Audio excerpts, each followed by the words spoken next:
All right, everyone, please settle down. Thank you.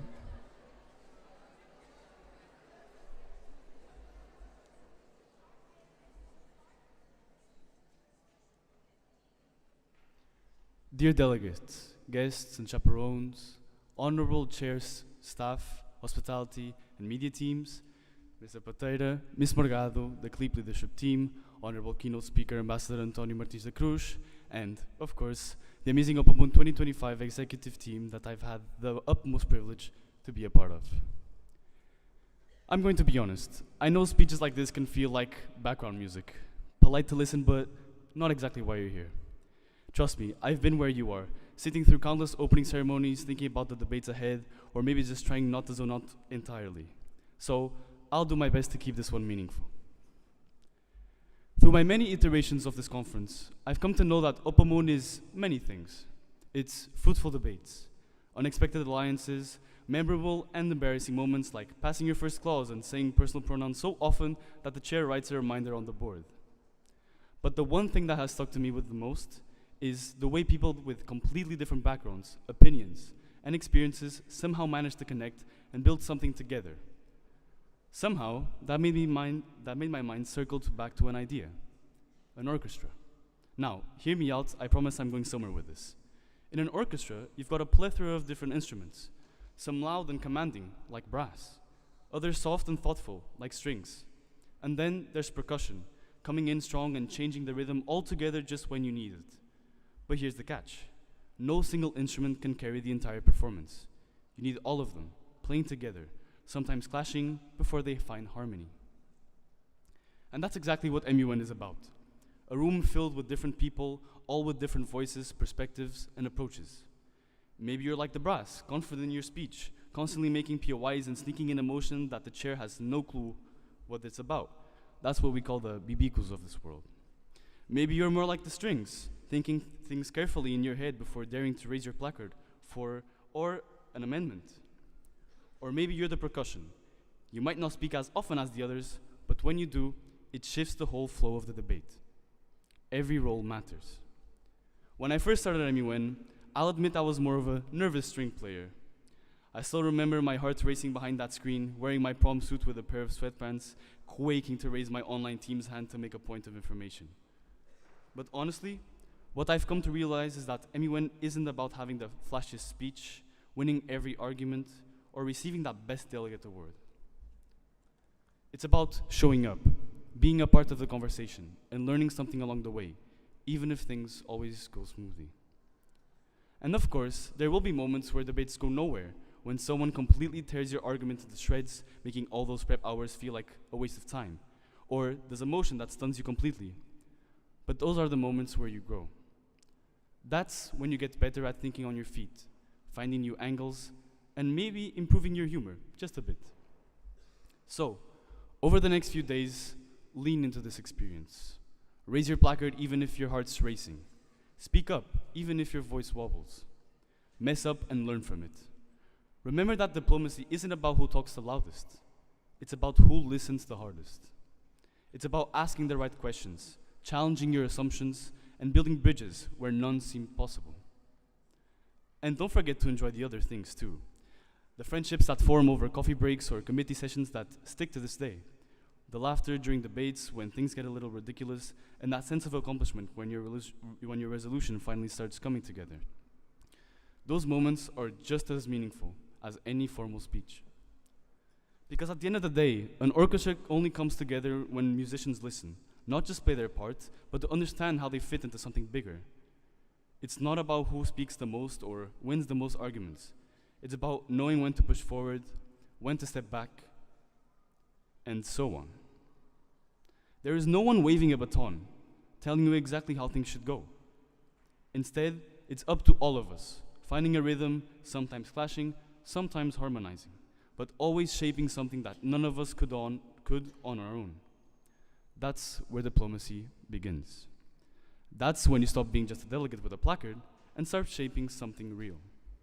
So, don't wait for the perfect moment to jump in. It doesn't exist. Just start.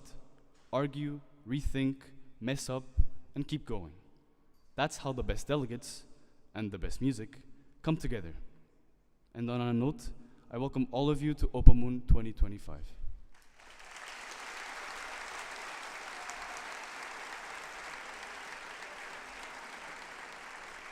I now yield the floor to our head of school, Ms. Morgado.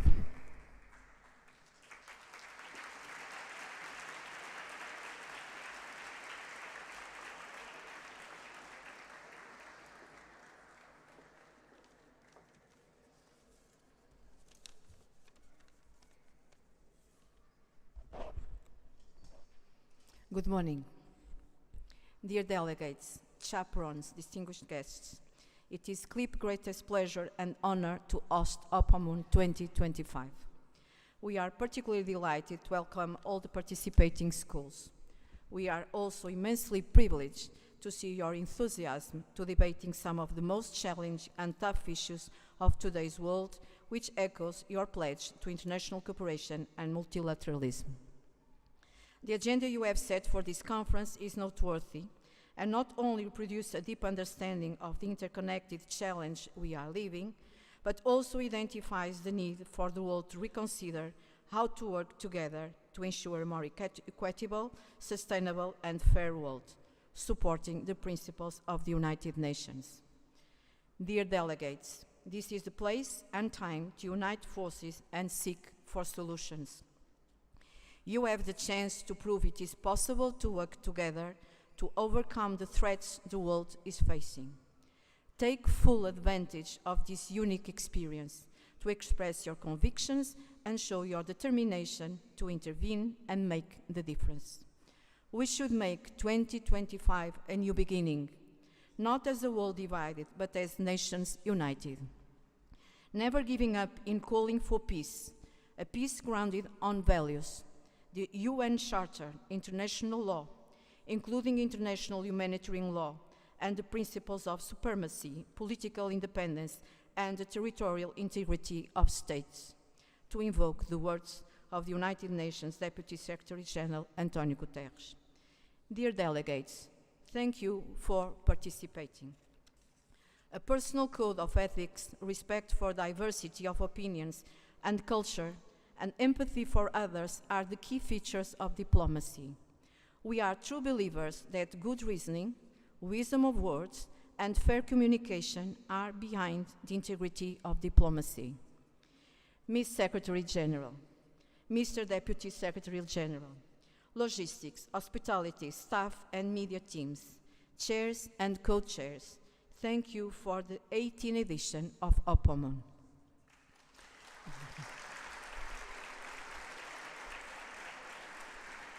On a special note, just like this conference, you too are about to turn 18. And just like OPOMUN, you have grown. And you make me proud. Dear all, I wish you a remarkable conference. I now yield the floor to Mr. Pateira.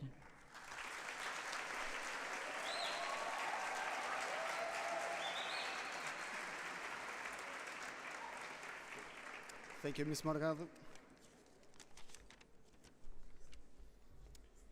Esteemed delegates and MUN directors, Your Excellency, Ambassador António Martins da Cruz, Honorable Mr. Luís Braga, in representation of the Câmara Municipal do Porto, dedicated executive team and chairs, praise CLIP's leadership team, Mrs. Morgado, faculty and staff members, and honored guests. It is a genuine honor to welcome you to Porto and CLIP, as we host the 18th edition of the Porto Model United Nations. Thanks to your effort and commitment, we have organized the largest event in OPOMUN's history. Thank you. Involving 18 different schools and nearly 400 delegates. As I was preparing this speech, I couldn't help but reflect on what unites us. Apart from our shared passion for Model United Nations, perhaps there is also a certain naivety. This year, we mark the 80th anniversary since the end of the most tragic event in human history. But ironically, as we witness the most recent developments in international affairs, one cannot avoid wondering whether this long period of generalized peace is coming to an end, as pillars of liberal democracy and diplomacy are being shattered and replaced by political intimidation, isolationism, and polarization. In this reality, one might argue that believing in diplomacy is idealistic, perhaps even romantic. But is it really?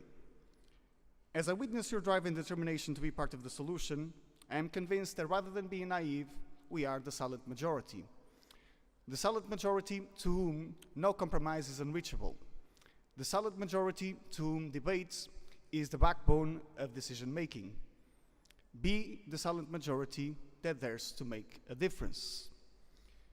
Do not underestimate the impact of Model United Nations conferences. Do not make the mistake of regarding them as mere extracurricular activities, for without realizing it, they shape your approach to problem solving and your ability to navigate differences. As the leaders of tomorrow, these experiences lay the foundation for how you will perceive and interact with others. Over the course of the next 3 days, we will take on the formidable task of discussing challenges that even adults struggle to grasp. You will present solutions, you will argue your points, and challenge opposing views. You will experience both joy and frustration, success and failure, and that is the beauty of democracy. In spite of its imperfections, it does not impose one person's will on another, but rather it synthesizes diverse viewpoints into one single resolution. Just as global diplomacy relies on dedicated individuals, OPOMUN is brought to life by an exceptional team. In fact, they didn't really need me to organize this conference. They are simply kind enough to share the stage with me. It is now my pleasure to introduce this year's executive team. Marta Costa, OPOMUN 2025 Secretary General. Afonso Macedo, OPOMUN 2025 Deputy Secretary General. Catarina Domingues, OPOMUN 2025 Head of Logistics. Matilde Lopes, OPOMUN 2025 Head of Hospitality. Beatriz Pinho, OPOMUN 2025 Head of Media. And last but not least, Mariana Melo, OPOMUN 2025 Head of Staff. In a journey that started back in September, you have dedicated most of your leaving hours to this conference. The passion with which you have experienced this process leaves me no doubt. You are part of OPOMUN's Hall of Fame. For that, this school doesn't just thank you, we celebrate you. I must also acknowledge and thank the significant contribution of Mr. João Carvalho, Mr. André Peixoto, Mr. Pedro Costa, Mrs. Patrícia Pinto, Mrs. Katrina Trust, Mr. Manuel Malheiro, Mr. Eduardo Oliveira, and Mrs. Cristina Machado, apart from, obviously, the CLIP leadership team. Your help has been priceless, and you are an integral part of the backbone of this conference. Finally, at a time when the world faces deep geopolitical challenges, few individuals can speak to the power of diplomacy like our guest today. Ambassador António Martins da Cruz has served as Portugal's Minister of Foreign Affairs and represented the nation in some of the most influential international institutions. From NATO to the European Union, his career spans decades of global leadership. His diplomatic journey has taken him to Mozambique, to Cairo, to Madrid, and to the heart of the United Nations. Recognized worldwide for his contributions, he has been awarded some of the highest honors from over 50 nations, a testament to his commitment to diplomacy and global cooperation. Today, we have the privilege of learning from someone who has dedicated his life to fostering dialogue, peace, and international cooperation. Please join me in welcoming Ambassador António Martins da Cruz.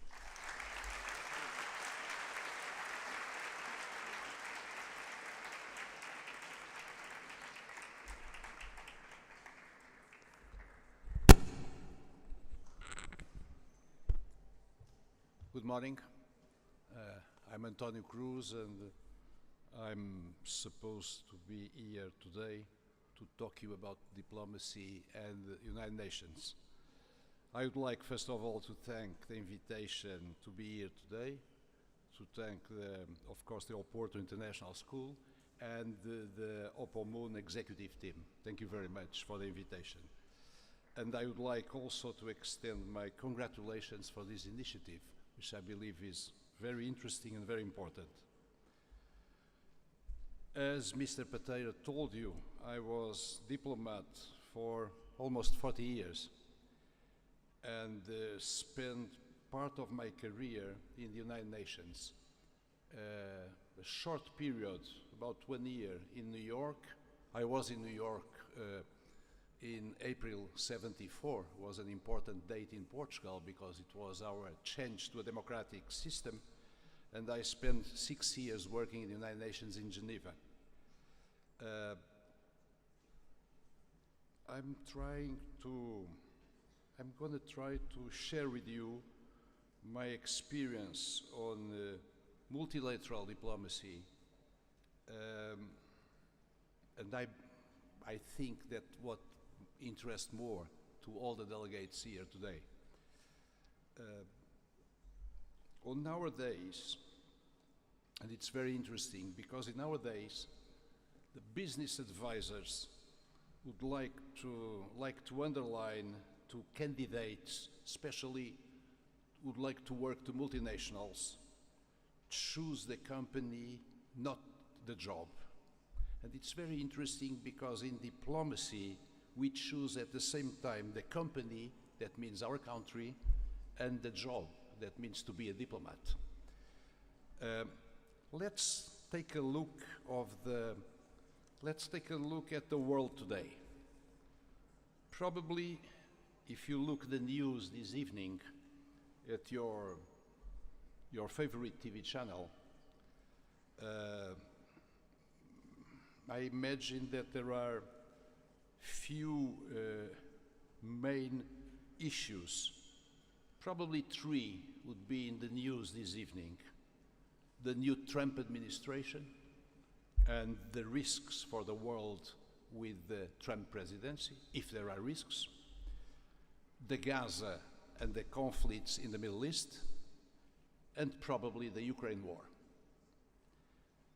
And unfortunately, nobody will talk you about the conflicts in Africa, in Sudan and in Congo, both with more victims and more refugees than Gaza and Ukraine.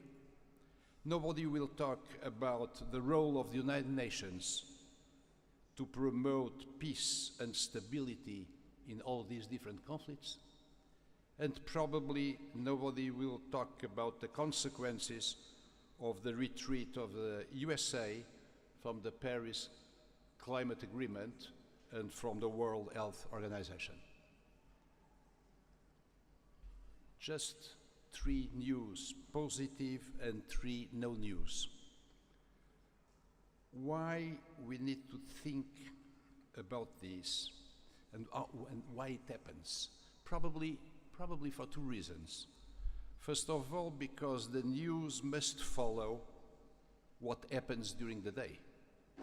And what it's not happening during the day, it's not in telenews this evening. And second, because, and thanks God, because diplomacy is not yet in telenews every day. And that's good, because diplomacy to be successful needs some, normally some low profile. Now, dear delegates, imagine the following. Imagine that you are in Ministry of Foreign Affairs and you work in the United Nations desk. And the foreign minister came to you, or your director came to you, say, please, you have 24 hours to prepare me a paper, a position paper, about the main issues who interest the United Nations today. Let's take an issue interest United Nations today. Let's take Gaza, the Middle East.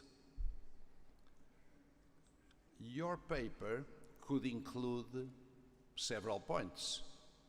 First of all, the UN and the Middle East conflict since October 7 last year. Why the Security Council of the United Nations is blocked? Because, as you know, the veto rights of the 5 permanent members. What can UN do after the ceasefire or eventually a peace agreement in the Middle East? What could be the role of the United Nations? Finally, what could be the position of your country or the European Union if your country is a member state of the European Union. This could be the 4 points that your position paper could include about the Gaza conflict. Let's see the Ukrainian conflict now. Why the United Nations is excluded from possible peace negotiation? Again, for the veto right in the Security Council, because one of the parts involved in the Ukrainian conflict is a permanent member of the Security Council. Second, possible peace scenarios for Ukraine. What happened to occupied territories? What happened to war prisoners? To new security borders? To peacekeeping forces? To the frozen Russian assets in Western banks? This could be possible items to elaborate in a position paper. Then, what will be the position of NATO and the European Union if your country is an allied, that means a member of NATO, of your country is a member state of the European Union, like Portugal, for instance? Then, what can the United Nations do to help future peace negotiations in Ukraine? What could be any specific interest of your country in these negotiations? And finally, what could be the future security border lines in Europe after the Ukraine conflict? This will involve the UN, European forces, American forces. These are the items who are at the desk, and this could be included in your position paper, or if your delegates are in a committee on your exercise who deal with the Ukraine question, this could be points to be analyzed. Why I'm talking about the interests of your country? Because I would say this is the main, if not sometimes the only reason for diplomacy. Let me make a difference that normally it's a little confused. Let's do a difference. One thing are international relations. International relations try to explain the world situation, the forward situation, and the possible scenarios and solutions. Diplomacy and foreign policy is completely different. In diplomacy, we represent, we negotiate, and we defend the national interests of our country. I always remember, I was ambassador, as Mr. Pereira mentioned the other day, a few minutes ago, I was ambassador of Portugal in Spain, which probably it's an important embassy because Spain, as you know, it's our only neighbor. And I said several times when I was in Madrid representing Portugal that I was there to promote and to defend the Portuguese national interests. I was not there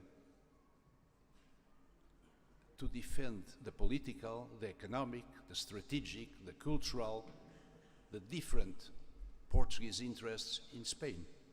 I was not there to promote good relations between Portugal and Spain. If it happens, wonderful, it's better for me. But I was there to defend our interests, not to promote good relations. That's another job. It's not a job of diplomacy. In the United Nations, in multilateral diplomacy, it's a little different because we need to have in consideration other facts, or if you want, more factors than only the bilateral interests of the countries. In multilateral diplomacy, that it's the main topic of your exercise the next couple of days, we must try always to arrive to a consensus. The worst thing in the United Nations is a vote. We need to try to arrive to consensus. Sometimes it's not possible. So, we need to negotiate your interests, the interests of your delegation, the interests of your country, first of all, inside your regional group, because our 9 nations are organized in regional groups. You need, in the first meetings, try to defend your interests in your regional group. Then negotiate and try to influence negotiations between your group and the other regional groups. But it's also sometimes difficult to find solutions. And sometimes we need to go to a voting procedures. And in a voting procedure, we need to approve resolutions. And the most important thing in a resolution, there are 2 things important in a UN resolution. First of all, the wording, and second, the final decision.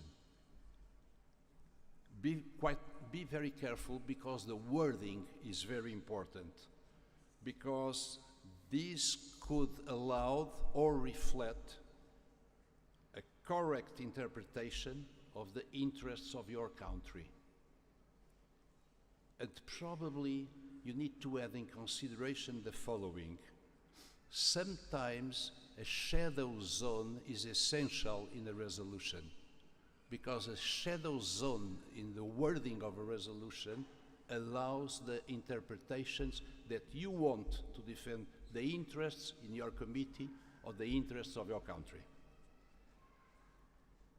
For Portugal, as you know, let me talk a little bit about my country. For Portugal, the United Nations are a priority in our foreign policy. The multilateral order is essential to maintain peace and to allow the economic and social development. We are very proud to have a Portuguese as Secretary General of the United Nations. And because these underline this underlines especially the UN role as a cornerstone of our diplomacy.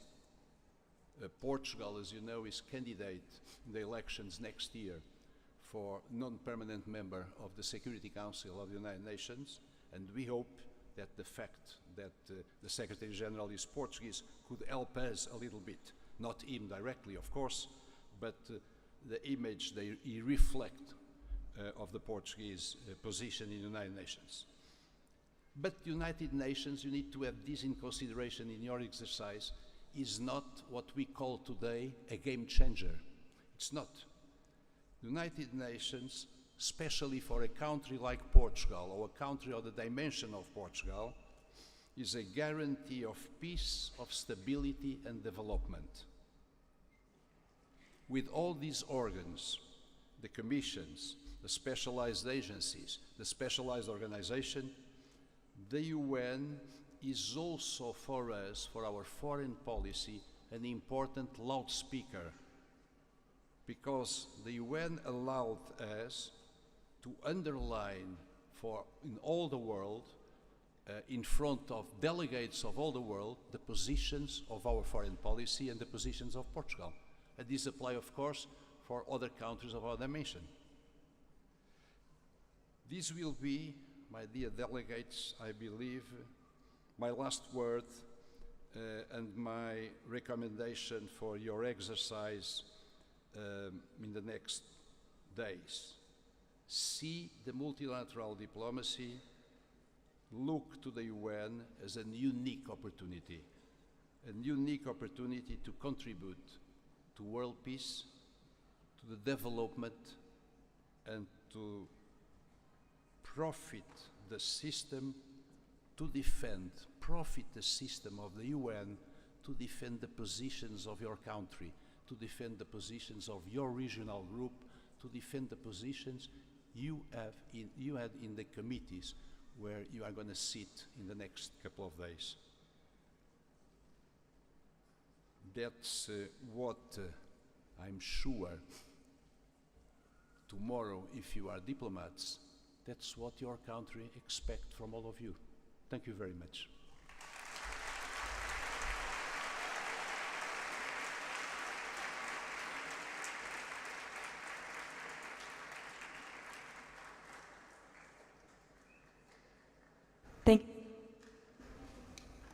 Thank you so much, Ambassador António Martins da Cruz. We will now be accepting questions from the House. So if there are any such in the House, please raise your hands and a member of staff will give you a microphone. Or Mr. Carvalho will give you a microphone.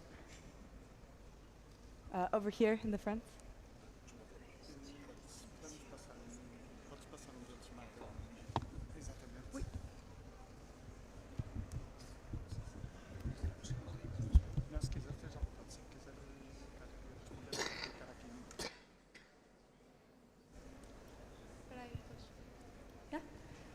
Hello, thank you so much for your speech, Ambassador. My question for you today is, in the digital age that we live in, with the evolution of artificial intelligence and technology overall, how do you think diplomacy will have to evolve in correspondence to that? Eu preciso responder ali. Thank you for your question. But it's quite difficult for me to answer this question because I'm an old diplomat. Anyway, diplomacy must use the new digital opportunities. If you look, for instance, what happens now yesterday and today, the Portuguese foreign minister was visiting Israel and Palestine. And by the former Twitter, X, the positions of Portugal are underlined every day. I would say every half an hour. All foreign ministers now use the social media to transmit the position of the countries. And that means, and that specifically to answer to your question, what we call the public diplomacy, it's very important. Why? Because what we want is the public opinion to participate more and more and to understand the positions of the country around the world. And this is quite important. Also is quite important for what we call the economic diplomacy, which is in parallel with public diplomacy.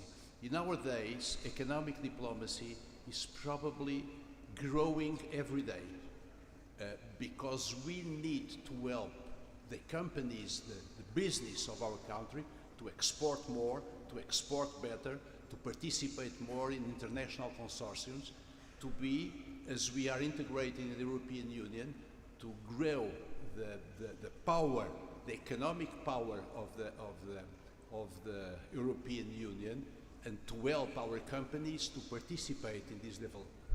That means that public and economic diplomacy, being important, they need to use the new digital methods. So I believe that my young colleagues in the foreign affairs, they know to use it much better than me.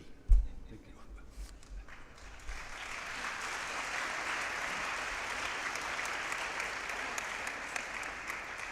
you. Are there any other questions? Over there.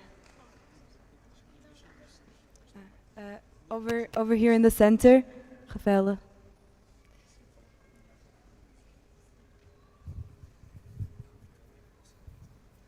What's the biggest life lesson you've learned as a diplomat?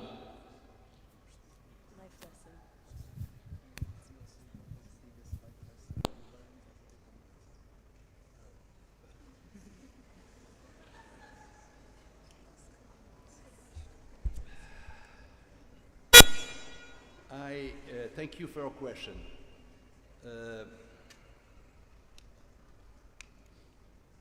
I must tell you that probably, it happened a long time ago, probably the most interesting thing I made as a diplomat was in '75. You know that we have in '74 the change of the regime in Portugal, and Portugal was involved in war in Africa against today 5 independent countries, what we call colonies at that time. And the situation in Mozambique, you know, in Eastern Africa, situation in Mozambique evolved after what happens in September '74, the so-called Lusaka agreements. And I was called, I was at that time a quite young second Secretary of Embassy. I was called by the Secretary General of the Foreign Affairs, and I have been told you will go next week to Mozambique to prepare the Portuguese embassy for the independence which occurred in 25 of June '75.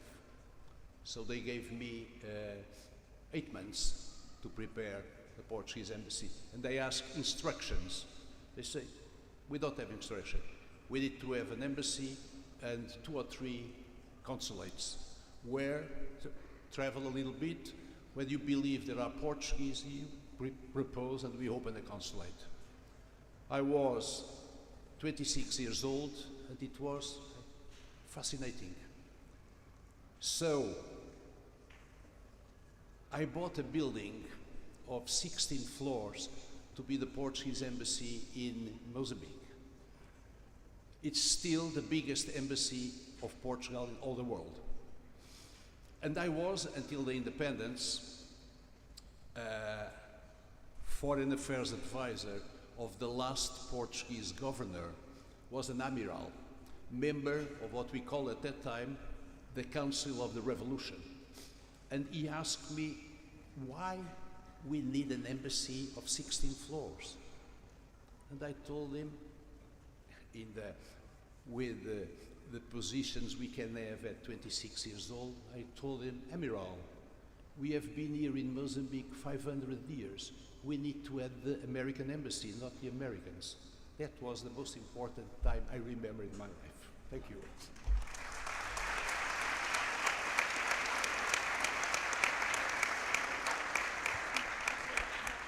Any other questions? Over there.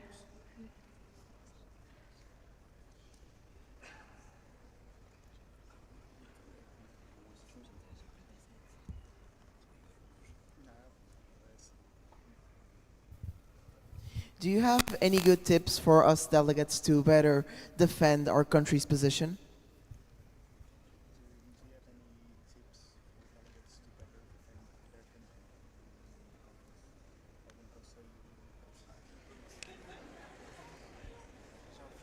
Sorry, there is a lot of echo and it's difficult to understand.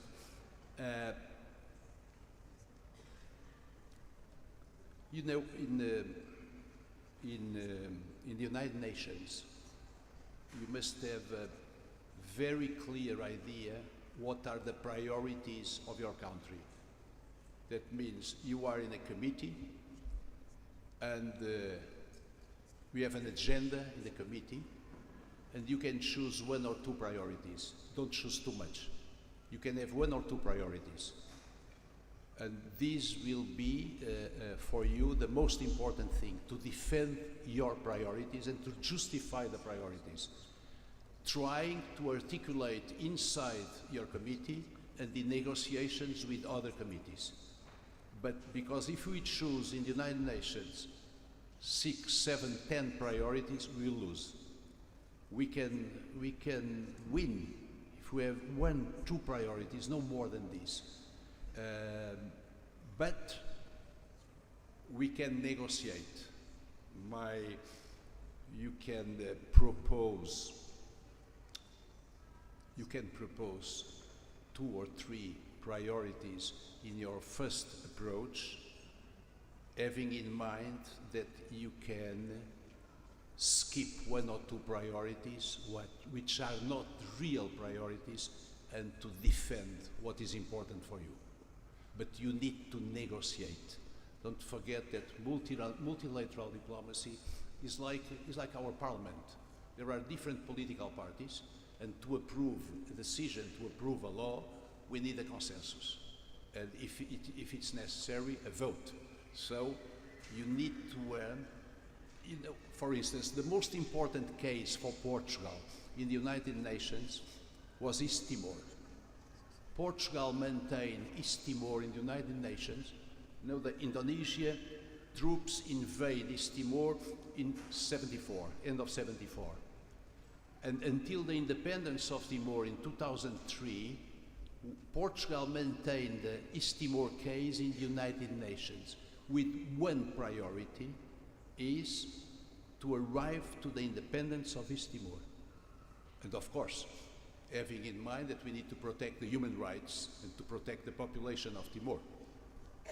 And we keep it in the United Nations until 2003, until the day of the independence in May 2002, in May 2002.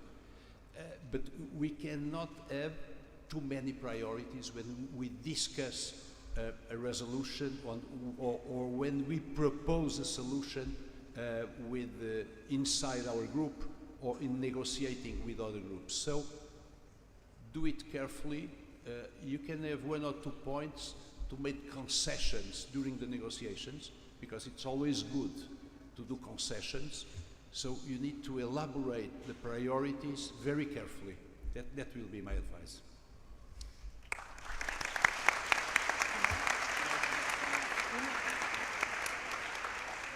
We will now be accepting one last question. Over there, in the back. Where's the microphone?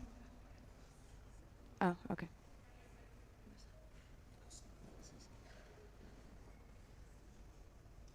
I have an important question. How I think, if you can look at wars that happen right now, like in Ukraine or in Israel, what do you think? Is it nowadays World War III happening?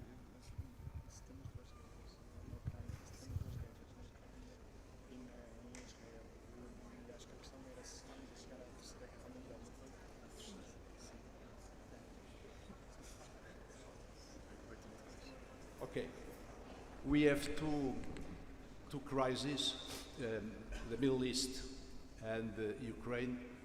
I think that's enough, but you know, there are always risks in the world. I don't know.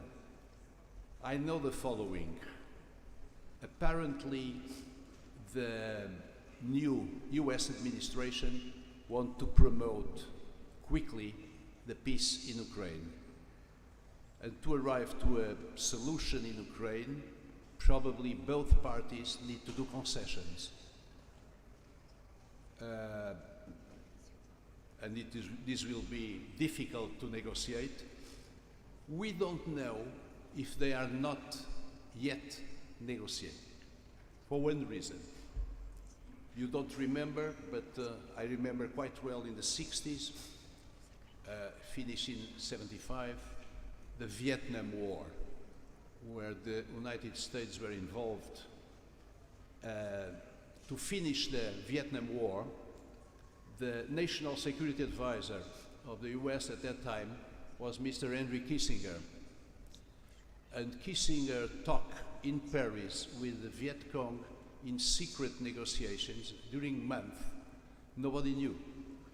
This was public probably 6 or 7 months after. We don't know if they are not talking already, because, as you know, there are what the press like to call the red phone between Moscow and Washington, and it works 24 hours per day. Thanks God it works 24 hours per day to avoid the use of nukes, to avoid the use of nuclear weaponry. So probably they are talking already. The Middle East is another question. Israel was independent in 1948, and 24 hours after the independence, Israel was invaded by 3 Arab countries. Situation evolved a lot since 1948 until now, but unfortunately, in the current situations, it's very difficult to find solutions for the Middle East conflict. Very difficult. Until now, unfortunately, all the proposals, the Camp David Agreement, the Oslo agreements, the Madrid Conference, they failed. So we need to keep trying. And unfortunately, since the since the United States are strongly supporting Israel independently of the administrations who are in the Oval Room, that means that the United Nations is blocked.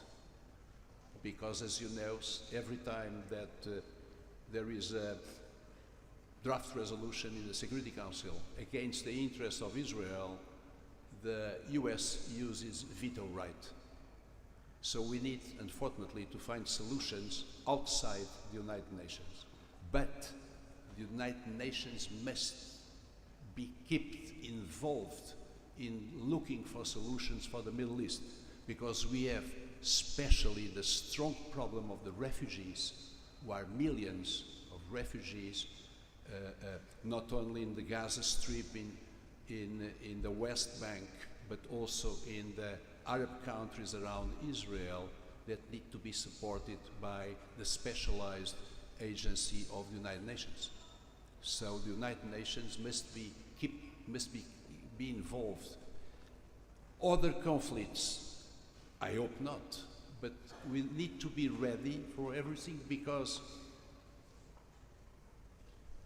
it's very difficult to see what will be the world tomorrow or after tomorrow. But we know one thing, that globalization is changing, and is changing in the economic aspects, because unfortunately all countries are weaponizing the economy. That means they are using the economy as weapon. And in politics, the blocks are start to be stronger and stronger, not only in the Chinese in the east side, but in south, the so-called global south, and the relation between Europe and the United States, unfortunately, is not yet clear. Let's wait what the new US administration will talk about tariffs and other weaponizing methods for economic relations.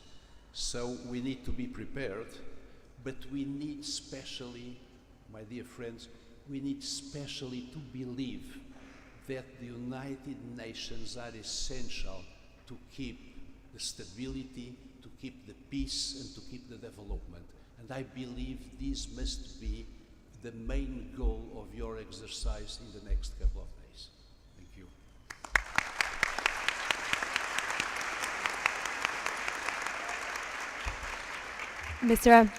Mr. Ambassador, thank you so much for your wonderful speech. It was our absolute pleasure to have you here today with us. So please accept a token of our appreciation.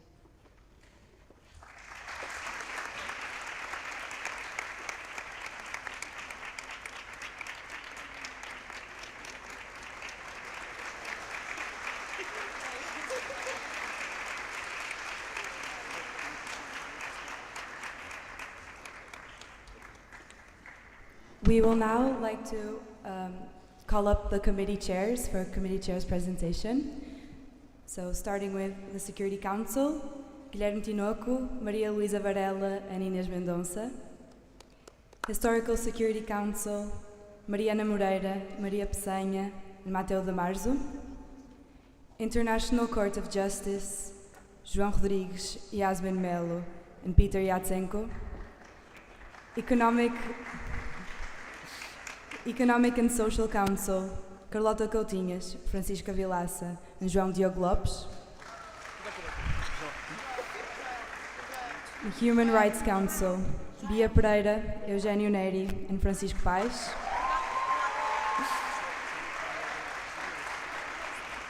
The General Assembly, myself, Afonso Macedo, and Leonor Paz Dias. The World Health Organization, Leonor Azevedo, Manuel Campante, Eden Ibbenson. The United Nations Office on Drugs and Crime, Clara Macedo, Pedro Silva, and Carolina Cardenas. The Disarmament and International Security, Luisa Pinto, Sasha Baldassare, and Helena Pinto. So, everyone in the house, could you please give a big round of applause for this year's committee chairs?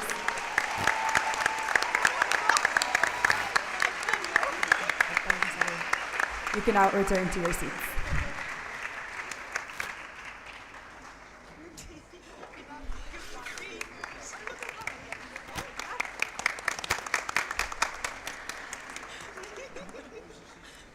And now I will like to yield the floor to the other one of our guest speakers, Mr. Luís Braga from Câmara Municipal do Porto.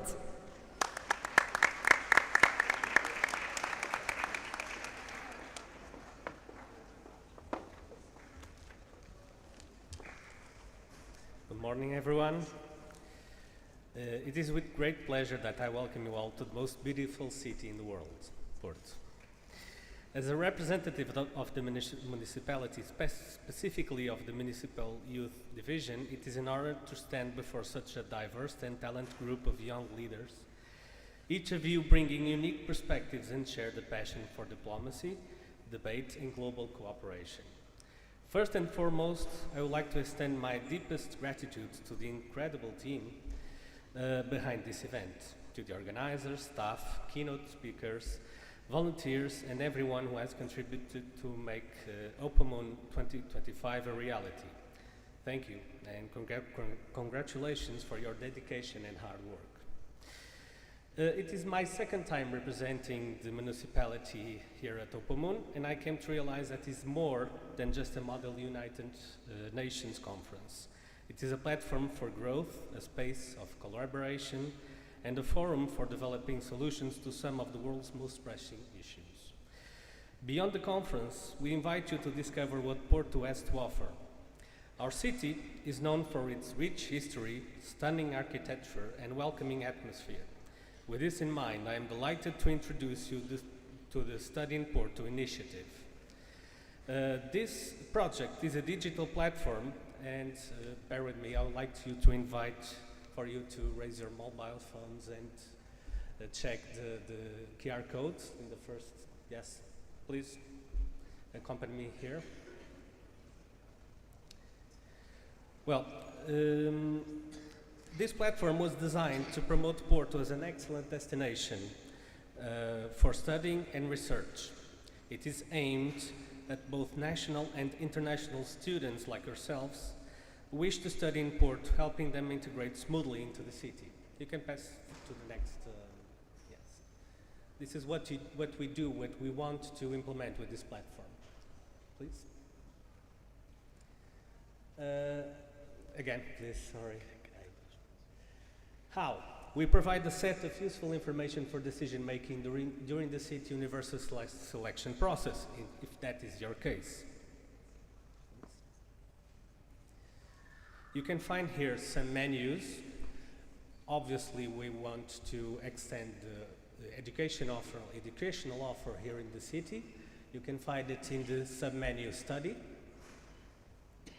And also the life in Porto, because you need some information about bureaucracy. For example, if you're setting up here in Porto, you will need to do to have internet, for example, or how to accommodate yourselves, and also the daily life. If you want to move around Porto, what will you have to do?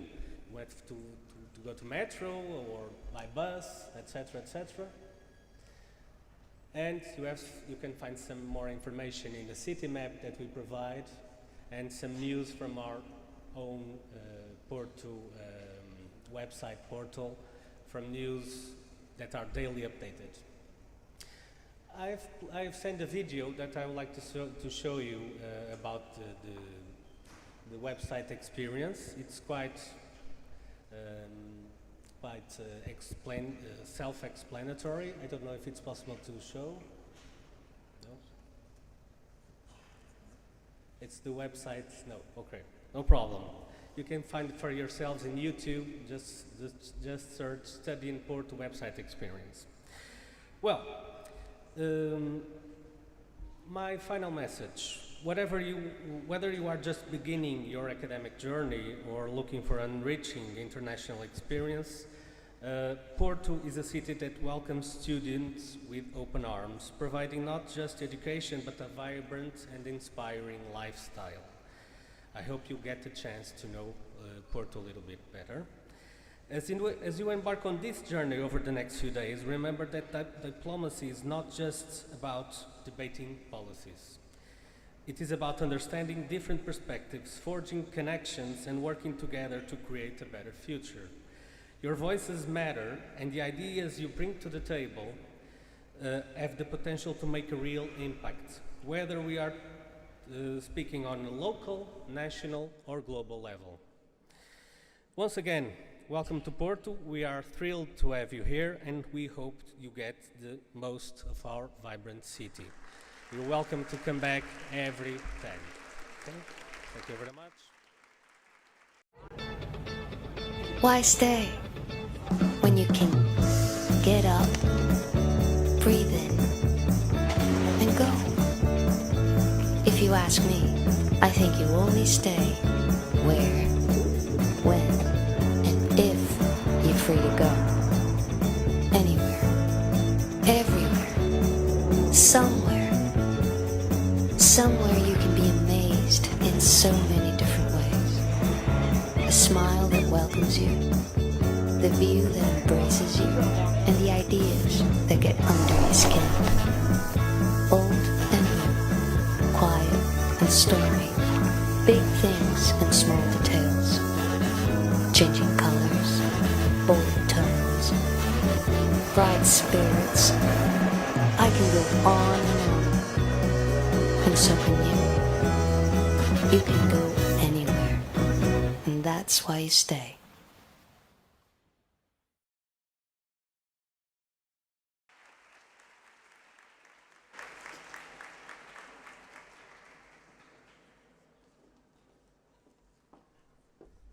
Thank you so much, Mr. Luís Braga, for joining us today.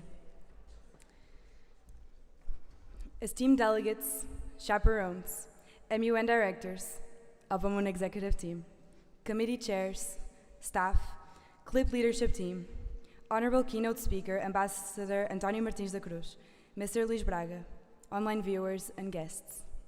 My name is Marta Costa, and it is with great joy and honor that I stand before you as the Secretary General for OPOMUN 2025. Although Model UN is all about looking to the future, allow me to take you back in time for a moment. The year was 2007, 18 years ago. The year OPOMUN was born. The year when the first OPOMUN executive team faced the admirable task of creating an entire conference from scratch. And while that was happening, where was I and the rest of this year's executive team? Well, let's just say that OPOMUN was not the only thing that was born that year. While we were waking up our parents in the middle of the night, throwing our pacifiers out of our stroller, or tucking our stuffed animals into our cribs, the first edition executive team was laying the groundwork for something that would have an indescribable impact on countless people over the past 18 years, including myself. Throughout the years, executive team after executive team of passionate individuals has strived to improve upon the previous year's efforts, which leads us to today. Although OPOMUN was born with us, I hope that from the 18th edition to the 28th to the 38th and beyond, the passion and ambition that unite all executive teams will remain unchanged. But why does this passion persist? Why do we continue striving for improvements year after year? Because these efforts are not just tradition, they are essential.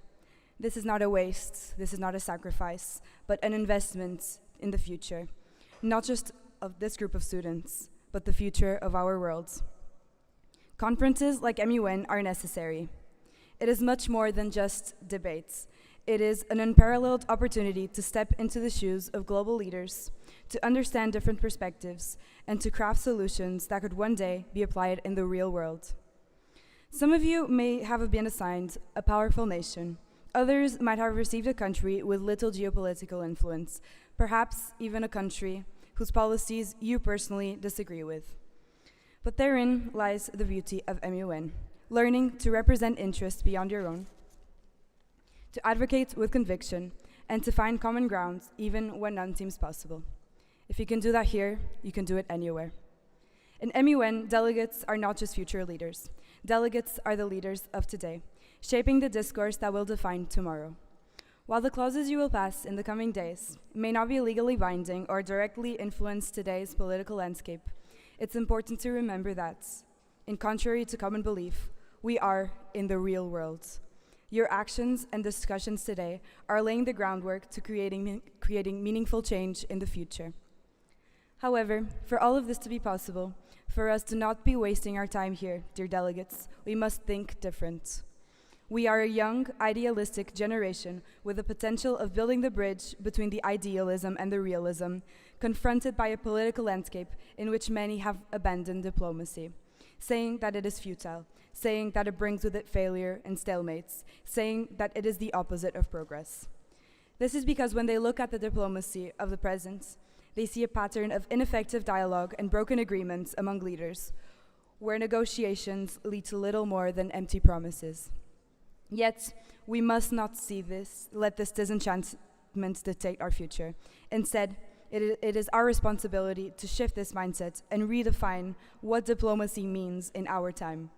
This generation must become the catalyst for change, leading by example and showing that true diplomacy is not just possible, but essential for a more peaceful and just world.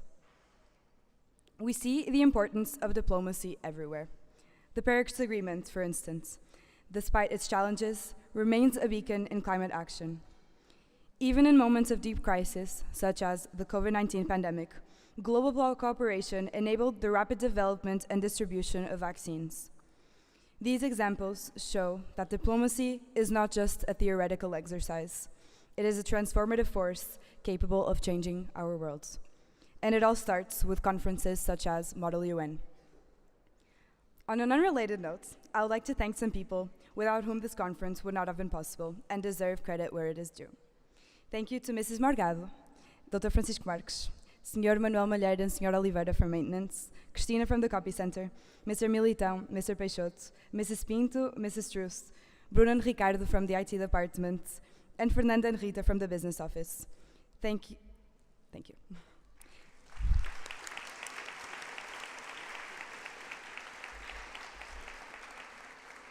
Thank you to possibly the most ambitious, passionate, and proficient group of people I have ever had the pleasure of working with, this year's executive team. The opening ceremony is nowhere near long enough for me to express my gratitude to all of you.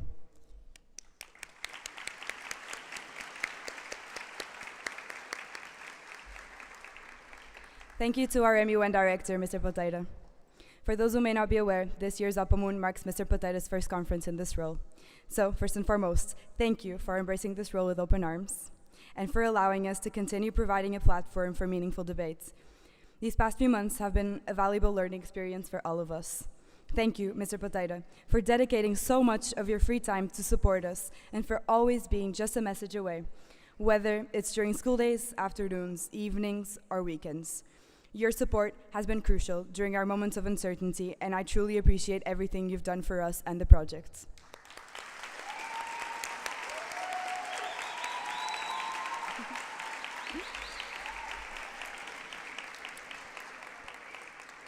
I would also like to thank Mr. Carvalho for going way beyond his job description and being there even when every member of the executive team needed anything. Mr. Carvalho, words cannot describe how much I am grateful to you, so I'll just stick with a simple thank you for everything.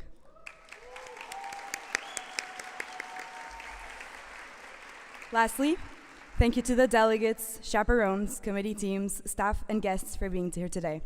As we enter the 18th edition of OPOMUN, I would like to urge all delegates who haven't fallen asleep yet to have the courage to tackle challenges that seem impossible to overcome and dare to make the difference. Thank you.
Marta, I have it.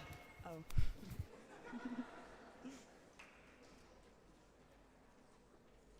Where did you get that? Long story. I would now like to call up the 2025 executive team up to the podium.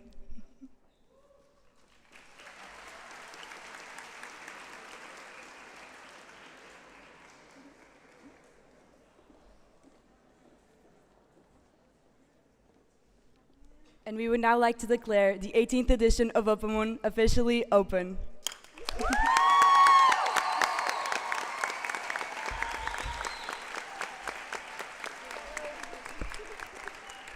And I will now yield the floor to this year's head of logistics, Catarina Domingues.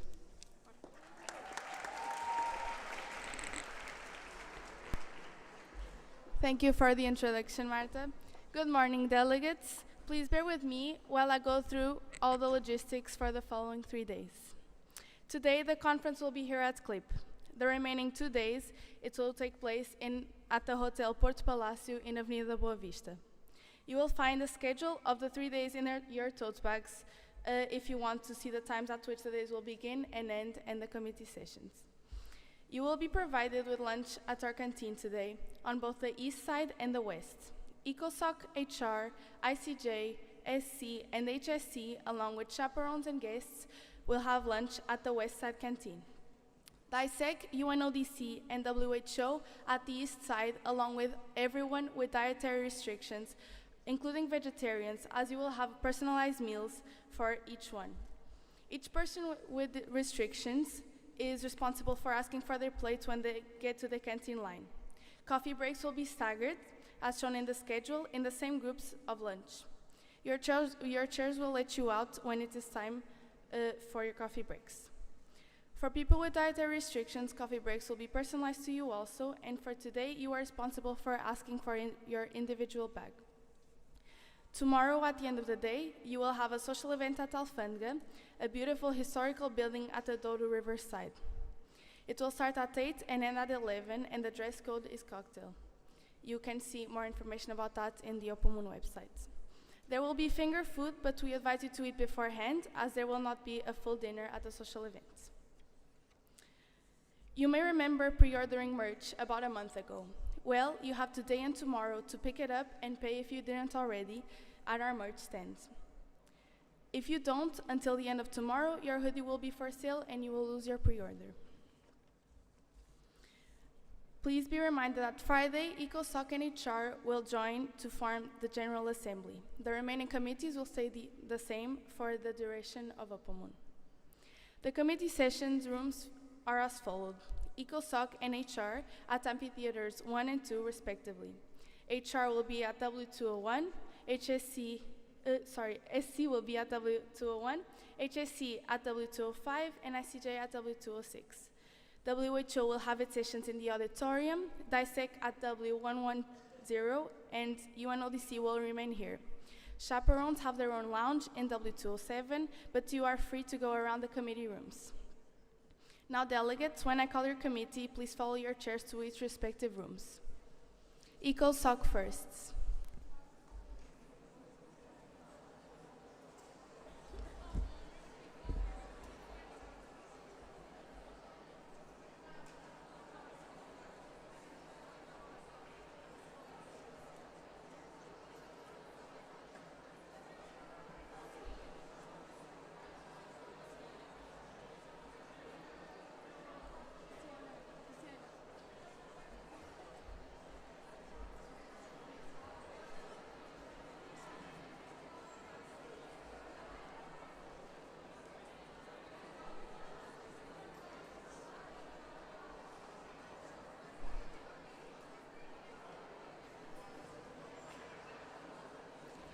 Please, only EcoSoc stand up right now. I will call committees one by one.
Could the Security Council delegates please stand up and follow your chairs?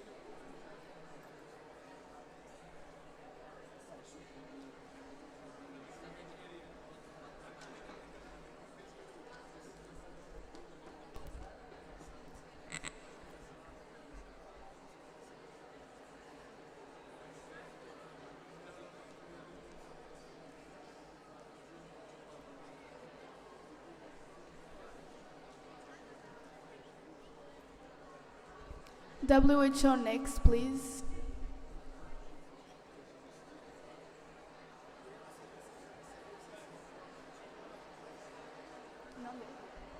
WHO delegates, please stand up and follow your chairs.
HSC delegates, you can start standing up and following your chairs.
Dissect delegates, you can stand up and follow your chairs.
ICJ delegates, please stand up and follow your chairs.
HR delegates, please stand up and follow your chairs.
UNODC delegates, please wait a moment while the staff organizes the placards, and then you may find your seats right here.